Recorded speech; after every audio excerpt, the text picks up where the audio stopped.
तर माजी खासदार विनायक राऊत यांच्या सुनेने आरोप केल्यानंतर आता फिरोज बाबाला ठाणे पोलिसांकडून अटक करण्यात आली। जादूटोणा आणि अघोरी कृत्य केल्याचं विनायक राऊतांच्या सुनेचे आरोप आहेत। सावंतवाडीतील कोलगावमधून रोज बाबाला सावंतवाडी पोलिसांच्या मदतीने ठाणे पोलिसांनी आता ताब्यात घेतलेलं आहे।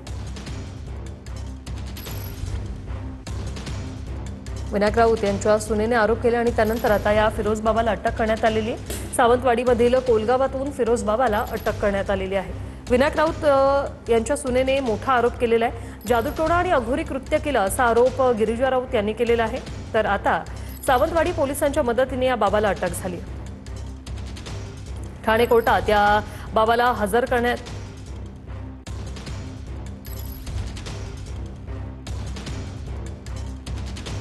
सावंतवाडीचा फिरोज बाबा आता ठाणे पोलिसांच्या ताब्यात। त्याला विशेष सत्र न्यायालयात आता हजर केलं जात आहे। विनायक राऊत यांची सून गिरिजा राऊत यांनी हा आरोप केलेला आहे आणि त्यानंतर अखेर या फिरोज बाबाला अटक झालेली। आता त्याला कोर्टात सादर केलं जाणार आहे। जादूटोणा केला, अघोरी कृत्य केलं असे आरोप गिरिजा राऊत यांनी केलेत।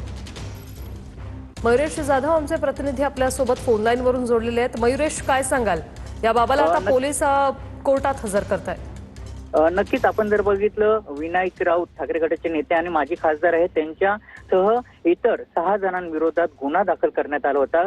ठाण्याच्या कापूरबावडी पोलीस ठाण्यामध्ये ठाकरे गटाचे जे नेते आणि माजी खासदार होते विनायक राऊत यांची सून गिरिजा राऊत यांनी गंभीर स्वरूपाचे आरोप या ठिकाणी दाखल केले होते आणि त्यानंतर पोलिसांनी गुन्हा दाखल केला होता।